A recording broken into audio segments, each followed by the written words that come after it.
It's your girl Sophie. Hey girl, Who came to eat? we did. I'm gonna make you my recipes. It's a Mukbang Monday. It's a recipe. It's a Mukbang Monday.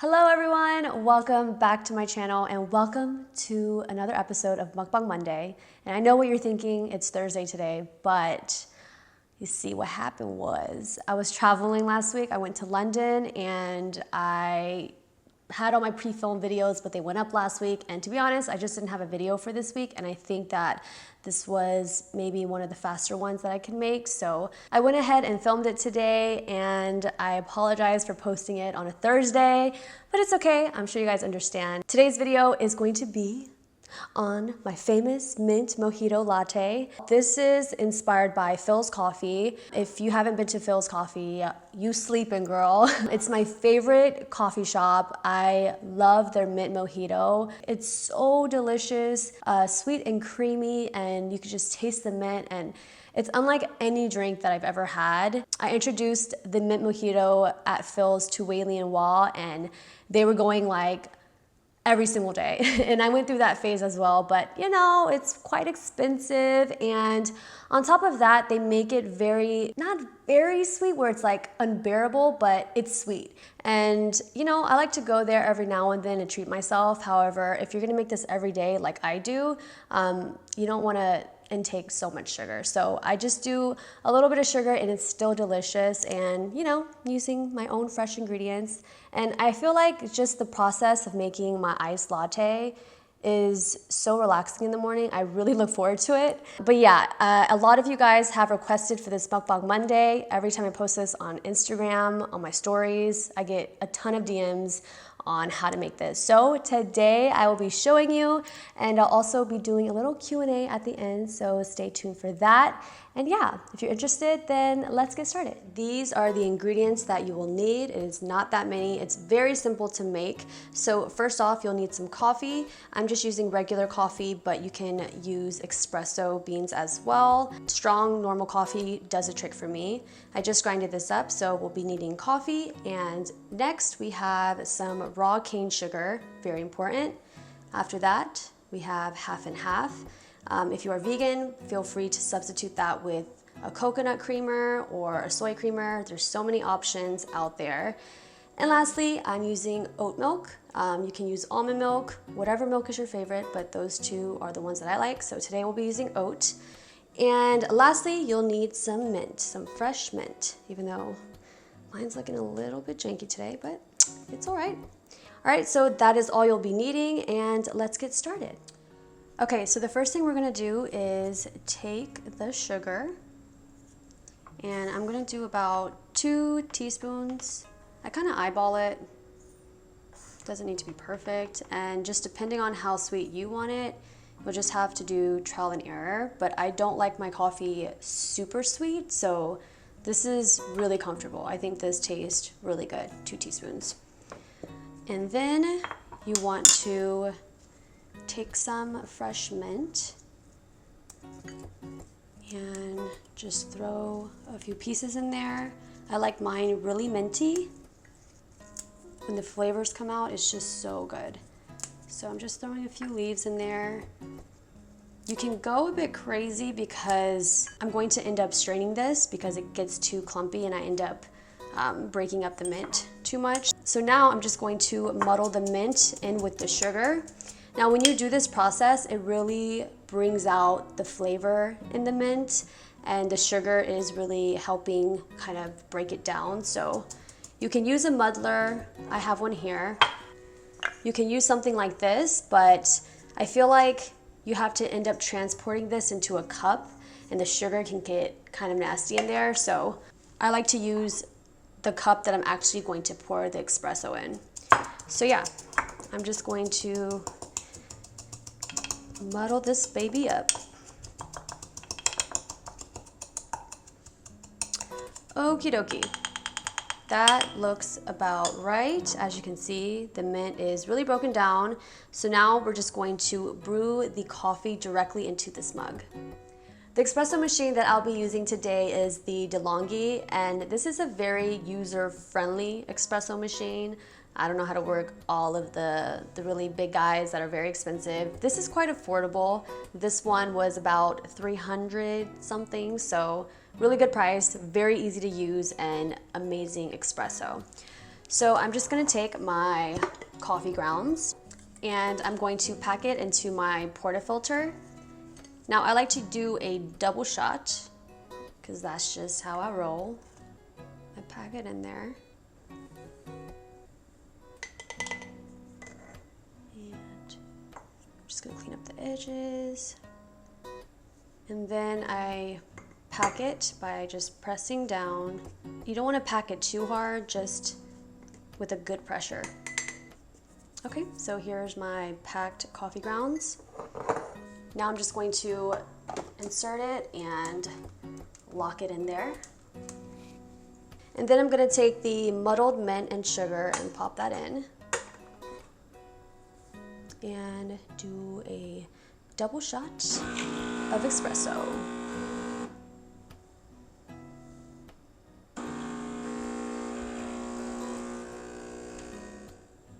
I'm just gonna let this sit for about 30 seconds, and in the meantime, I'm gonna put a cup of ice into a cup. Now you just wanna stir in the sugar, make sure everything melts. And because the espresso is warm, it's really going to bring out the mint flavor and just infuse everything together. And now you want to strain out the espresso. I'm just gonna pour it into this little strainer. Just like that, and it caught all the mint. After that, everything else is very simple. We're gonna take some oat milk, shake it up to get it nice and frothy. A good splash of this. That's about right. And then I like to take some half and half because it's so good, and I've tried, replacements like coconut and soy, and for me, it just doesn't give me the same taste. I'm just obsessed with half and half, but I try not to use a lot, so that's why I always start with an oat or almond milk. Literally a splash is all you need. And lastly, we can add some more fresh mint back into the drink. I don't like to keep the mint from the espresso because it's all warm and it's brown and the flavors are already in the latte, so I just like to throw that out. But I like to take fresh mint and pop it back in there. And I just feel like mint, I don't know, it's just better in your drink when it's kind of whole instead of little small pieces. So I just put it in my hand and I give it a slap, and that just kind of activates the flavor. Whoops. Sprinkle that in there. Gonna take my metal straw, just mix the mint in there. I think I want a little bit more, half and half. This is about an NC 40, and I'm gonna need to take it to like an NC 25. And then I will garnish the top with a little bit of mint as well, so it sits on the top. And it looks all pretty, just like that.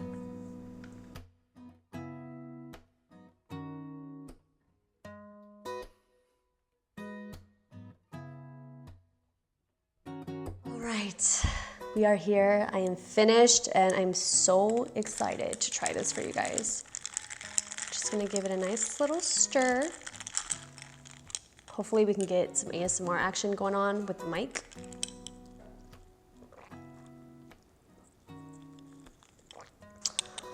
Wow. Come try it. It's good, huh? Hi. It's really good. It's so good. Wow. Okay.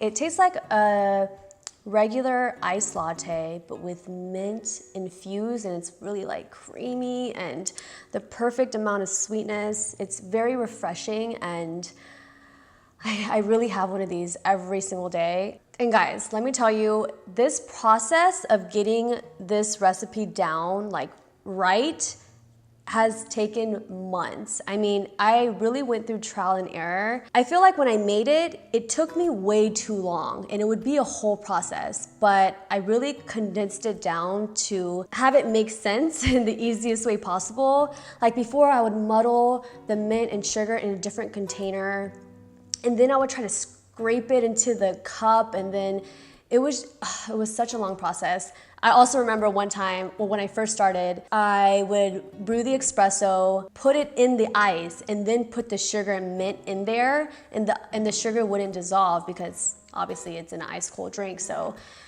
I wanted to kind of perfect the recipe and then tell you guys, because I can seriously make this in like 2 minutes. I'm like bam, bam, bam. But it's also because I do it every day. Anyways, yeah, I hope you guys enjoyed watching the making of the mint mojito portion of this video. I really want you guys to try it out, and if you do, please send me DMs, tag me on Instagram, let me know what you think and how it tastes, and let me know if you feel like it's comparable to a Philz Coffee. Okay, so now I am going to go on my Instagram because I asked you guys to send in some of your questions. So let's get started. Someone asks, how tall are you? LOL. I am 5'1.5". You can't forget the half. I am very short. I feel like every time I see viewers out, they always approach me and the first thing they say is, oh my God, you're so tiny. Like, I thought you'd be so much taller, and that's the way you look in your photos and videos. And I'm like, girl, it's all about the angles. Have you and Silas ever been on a break? How do you deal with conflict? That's a good one. Silas and I have never been on a break. If anything, when we first started talking, I'm not gonna lie, I was like, no, I'm done. But we were never together, and we worked that out, but that was just very in the early stage. But since we've been committed, we've never had a break. And as far as conflict, this can go many different ways. I think for the most part, we really talk it out. Are there moments where we argue and bicker and get really upset? Of course, I think every relationship has that, but anything really big, we'll come down and have a moment where we just discuss how we're feeling and try to find a solution. So I wish I could give you a better answer, but I think that communication is everything, so we definitely talk it out. How do you manage to stay so creative and come up with new ideas for videos or pictures? I struggle a lot with being in like a creative rut. I think a lot of creatives have that issue, and I feel like in this day and age, everything has been done. I mean, it's so rare that I see a video or see a photo where I'm like, wow, this is different, this is fresh, this is new. But that's just how it is. Like, when someone does something and something's popping or something's trendy, it just becomes like a thing. But when I'm in a creative rut, I just have to like get inspiration somewhere and somehow, whether that's going on trips. When I go on, I don't want to call it vacation because I truly feel like I'm never really on a vacation. Whenever I travel to a destination, I'm constantly working. I put in so much work to have content on my Instagram or in my videos. So I wouldn't say vacation, but whenever I go somewhere different with a new environment, it really inspires me and it motivates me, and I get to see different things from the norm, and that really pushes me. And for videos, it's difficult. Like sometimes I'm like, wow, like what video can I make? I just feel like I've dabbled into everything, and sometimes I think of an idea, but I'm like, well, will they like it? You know, it's a lot of different emotions that go on in my head, but at the end of the day, I always push through, and even if it's not something so different, I feel like my viewers watch my videos because they vibe with my personality and they just want to be here for a connection, and everything else is secondary. But whenever I do have a really great idea or I shoot a fire lookbook, does that feel good? Hell yeah, because I like creating more artsy type of videos than just sit down talking. Not that I don't enjoy this, like this is different. I love Q&As because it's very raw, there's not a format. But when it comes to like talking about my favorites or, you know, different things like that, I struggle with that now. Whereas a long time ago, I didn't as much, but my passion truly lies in creating something that has like a theme or a concept. What is your favorite physical and non-physical attribute about yourself? My favorite physical are my hands.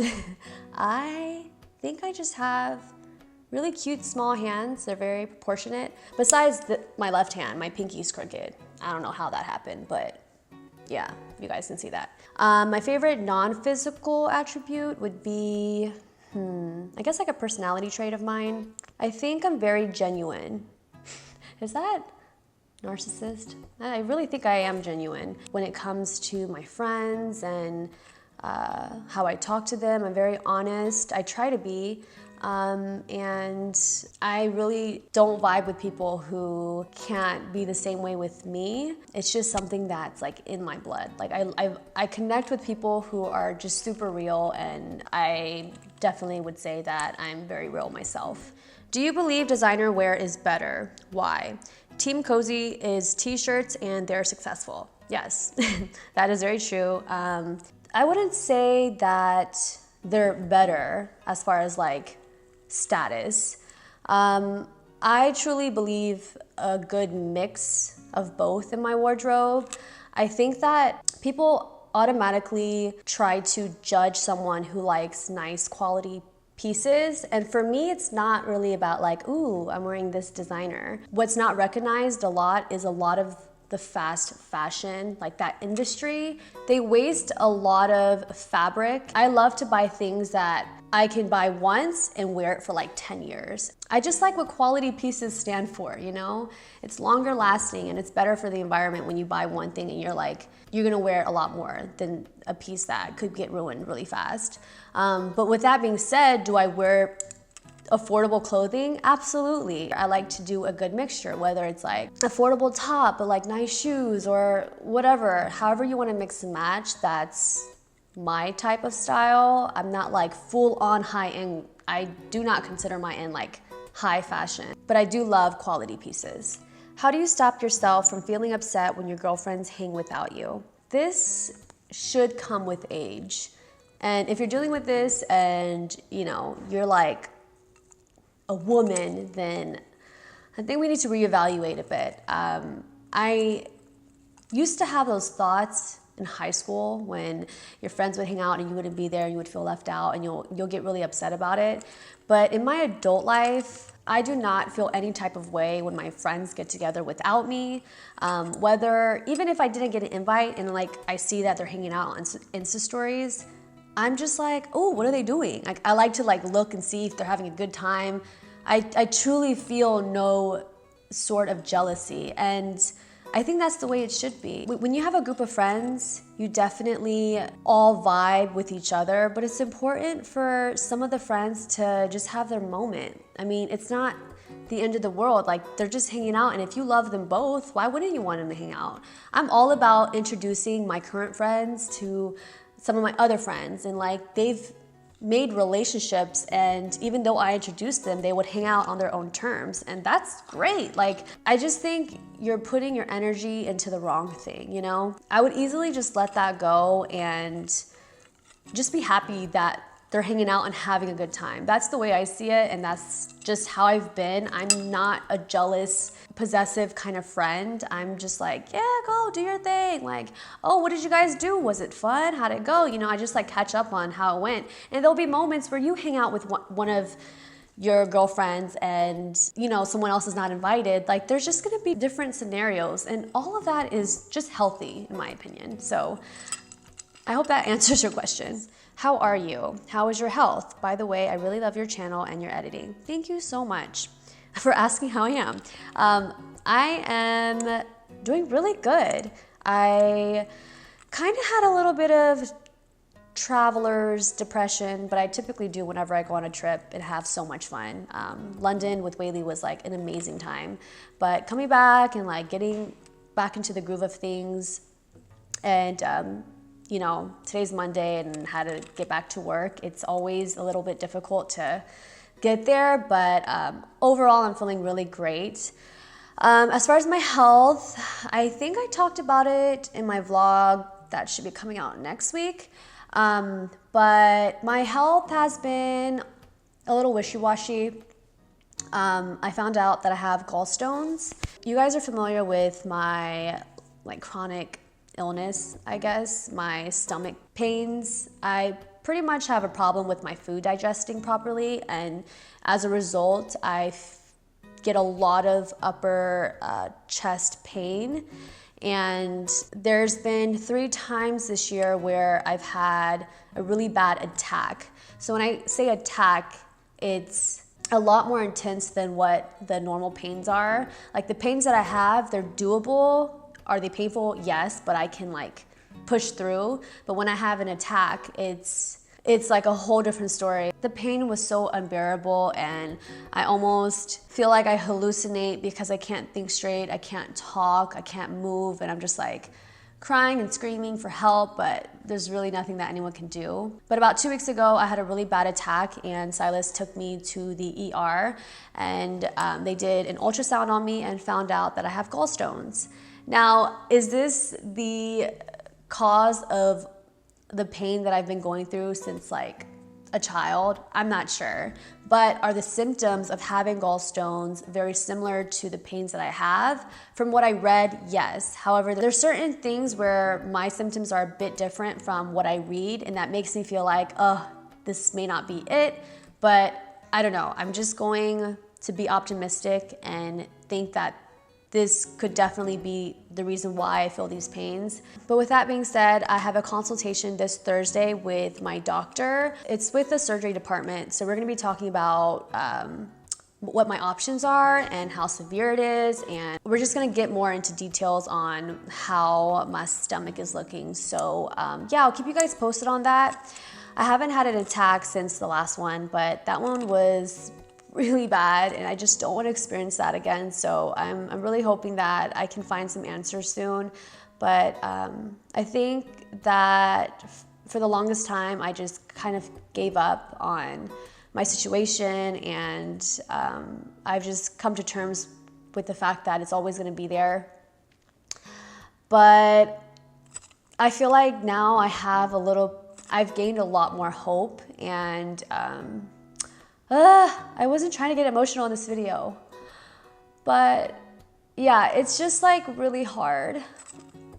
I don't talk about it much on my channel. Like obviously I will mention it sometimes, but the severity of what I go through when I have an attack, it's really crazy. Like I feel like I just literally want to die because I've just never felt pain like that in my stomach. So sorry. Yeah, I didn't mean to get all messy, but I'm really excited to find out more answers, and you know, hopefully 2018 is a year where I could possibly overcome this. And if that means that I need to go through surgery and get my gallstones removed, then so be it. I'm all for that. Next question. How does Silas inspire you with life, fashion, and photography? He's inspired me a lot. I think he's part of my growth on all of my platforms. I mean, when I met him almost 4 years ago, you know, I had my own video thing going, and like my editing was decent. Not that he does video, he doesn't know how to do video, but he has the eye, and he's an amazing photographer. And so when we started dating, he would naturally help me with my photos. And back then I never even knew how to work a DSLR. Like I knew nothing about apertures, shutter speed, ISO. I literally would just mess with the buttons, and then the video would get brighter. I'm like, okay, great, this is working. But he taught me the science behind a camera and really like how everything works, and it made sense. I never thought that I would be able to work a camera. So for that, I'm so grateful, because he gave me the knowledge to be able to take the camera and like personally get shots on my own. With fashion, he is more in the street style, and I think that rubbed off on me when I first started dating him. I had a very, very sporty style, a lot of caps, sneakers, and all of that, which, you know, I still love from time to time, but I think my style has evolved. And he's been in the high fashion world as well. He's gone and shot at Fashion Week. So he knows his designers, and that's something that we could connect on. I feel like my past boyfriends, they weren't really into fashion. And I don't need to date someone who's into it, but when you are, it's like, it's one thing that we connect on. And it's great to just be able to talk about new designers or pieces that we really love. So I really enjoy that.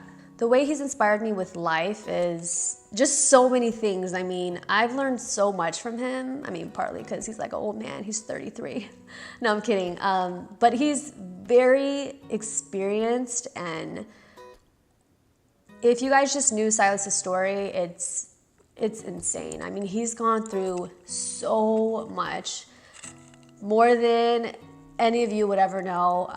And to see him come out the man he is today, it's truly a miracle, because I feel like all of the odds were against him growing up, and he's just been through hell and back. So he's taught me a lot. He's taught me to be patient. He's taught me to be wiser and to be stronger. So yeah, for all of that, I am just very, very grateful. All right, you guys, it's getting really dark now, and I want to answer more questions because there's so many good ones, but I'm gonna just have to make a part 2 for a Q&A. So let me know in the comments below if you're interested in that. But I hope you guys enjoyed this video. I had so much fun making this mint mojito and chatting with you guys. It's always nice to just get raw and just have a little one-on-one. So thank you guys for tuning in. If you aren't subscribed, make sure you hit that subscribe button and join the family today. And also you can turn on the bell notifications if you want to receive alerts when I upload. That would help me out a lot. So yeah, anyways, thank you guys so much for watching. I love you so, so much, and I will see you very soon. Love you. Bye. The espresso machine that I'll be using is the DeLonghi. DeLonghi. DeLonghi? The espresso machine that I'll be using today is my DeLonghi. DeLonghi. There's like a DeLonghi. G. DeLonghi. Yeah. Okay. The espresso machine that I'll be using today is the DeLonghi. DeLonghi. The espresso machine that I'll be using today is the DeLonghi, and You're saying DeLonghi. It's gi. So DeLonghi. okay. Long gi. Okay. Yeah. Yummy, yummy, yummy, yummy. Oh my god. I am so wired. I shouldn't have drank so much. I've already had one of these. I never have two. It's a wrap. It's not a wrap. I have to film the talking portion. It's a wrap. It's a wrap. Get fucked up. I'm so wired. Like, as we were talking, I'm just like, holy shit. This is so intense. Oh my goodness. And it's, what time is it? I'm not gonna be able to sleep. It's 6:40 p.m. I have to take a melatonin tonight. Oh no, what did I do? I should have just put this down, but I had it in my hand the entire time, and I'm so wired now. Like, my heart's racing. And every time I drink coffee, I gotta go poop. Which is good, because I feel like I kind of have a problem of it just flowing. Sorry if this is TMI, but if ever I'm just like constipated, this is a solution. Gotcha. Sometimes I make lattes without the half and half, so it's just like oat milk or almond milk, which is no dairy, but it still makes me go. I think it's the caffeine. All right, now I'm just talking too much. I'm not gonna be able to sleep tonight.